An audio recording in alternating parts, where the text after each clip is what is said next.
నమస్తే అండి. నేను మీ కన్సల్టెంట్ డెర్మటాలజిస్ట్ కిమ్స్ కొండాపూర్ నుంచి డాక్టర్ జానకి. ఈ May skin cancer awareness month. Skin cancers అనేవి చాలా కామన్గా మన దేశంలో కనపడకపోయినా ఆల్ ఓవర్ ద వరల్డ్ చాలా కామన్గా వస్తాయండి. ఇప్పుడు ఇండియాలో కూడా చాలా ఇంక్రీజ్ చూస్తున్నాం స్కిన్ క్యాన్సర్ లీజన్స్లో. ఇది ఎందుకు జరుగుతుంది అంటే చాలా ఎక్కువసేపు ఎండలో ఉండడం వల్ల కానీ, లేకపోతే ఎక్కువ రోజులు ఇమ్యూనోసప్రెసివ్ డ్రగ్స్ వాడే పేషెంట్స్లో కానీ, లేకపోతే ఒక family history already skin cancer ఉన్న పేషెంట్స్లో కానీ చూస్తూ ఉంటాం. మోస్ట్ కామన్గా all over the world basil cell carcinoma అనే క్యాన్సర్ వస్తుంది, కానీ ఇండియాలో స్క్వామస్ సెల్ కార్సినోమా అనే కార్సినోమా ఎక్కువగా చూస్తాము. అది కూడా ఫార్మర్సు ఎక్కువసేపు ఎండలో పనిచేసే వాళ్ళలో ఎక్కువ శాతం కనిపిస్తుంది.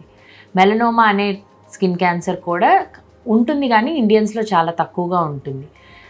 సో మీకు క్యాన్సర్ ఉంది అనే అనుమానం ఎలా రావచ్చు అంటే, మీకు ఏదైనా లీజన్ స్కిన్ మీద తొందరగా పెరుగుతున్నట్టు కానీ, వాటి సైజ్ కానీ, వాటి డయామీటర్ కానీ ఎక్కువగా త్వరగా పెరగటం చూస్తే, లేకపోతే కొత్తగా ఏమన్నా మీ పుట్టుమచ్చల్లో సైజ్ పెరగడం కానీ చూస్తే, వాటి మీద దురద కానీ నొప్పి లాంటివి ఏమన్నా చూస్తే ఇమీడియట్గా డెర్మటాలజిస్ట్ దగ్గరికి వచ్చి ఎగ్జామిన్ చేయించుకోండి.